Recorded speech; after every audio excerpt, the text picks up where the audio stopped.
Hello everyone, now we're going to talk about simplifying variable expressions, and this is where we talk about like terms and how we can add like terms together.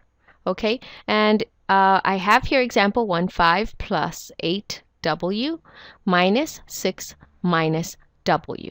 So I'm going to use the same procedure that I did with distributive property. Anytime I see a minus, let's go ahead and change it to a plus, okay?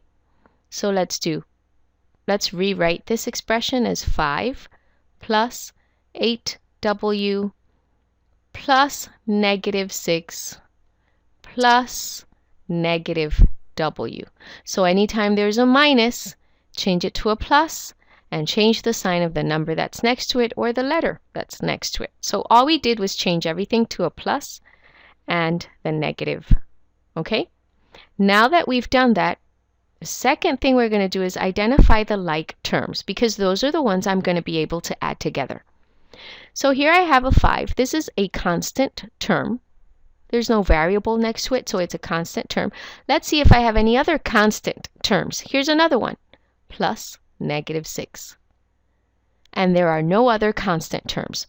So these two constant terms are like terms. I can add them together. Let's go ahead and do that. 5 plus negative 6. What do you get? You get negative 1. Okay? Now let's look for other like terms. 8w plus 8w and plus negative w. Those two that I've underlined in yellow are also like terms. And remember, like terms are terms that have identical variable parts. So since they're both w, they're like terms. So I have plus 8 plus negative w. What is 8 plus negative w? You have a positive and a negative, different signs, subtract. And keep the sign of the higher number. So plus 8 minus w, that would be 7w. And it's positive 7w, so plus 7w. And you've simplified this expression. You can't add together 7w plus negative 1 because they're not like terms. So you would stop right here. Okay? That would be your answer. And let's box it. Let's do example 2.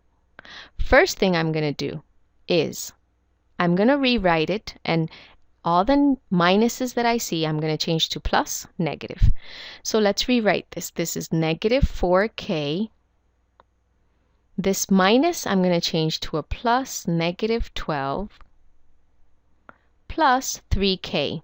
Okay? Next thing is let's look for like terms.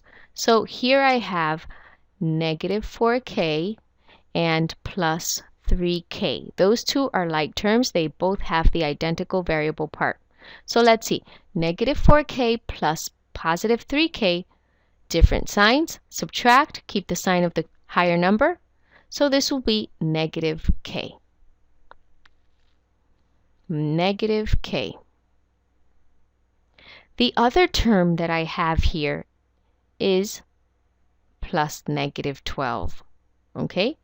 So I can't combine plus negative 12 with any other constants because there are no other constants in this expression. So I'll just keep plus negative 12.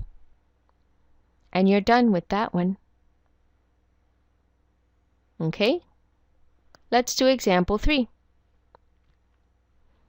For example 3, again, any minus that you see, change it to a plus. Plus negative. So I'm going to rewrite it as 5n plus 1 plus negative n plus negative 8. Okay? Next step, combine like terms. Let's look for the like terms. I have 5n, I have plus negative n. Those two are like terms, so 5n plus negative n, different signs, subtract. That gives you 4n. The other like terms that I have here are plus 1 and plus -8. So I have 1 plus -8, different signs, subtract, and you keep the sign of the higher number, which is 8. So I'm going to have 1 plus -8, -7. So plus -7. And that's your final answer. Okay? In the next video, we're going to simplify expressions that have parentheses. And you know what that sounds like, distributive property. So I'll see you in the next video.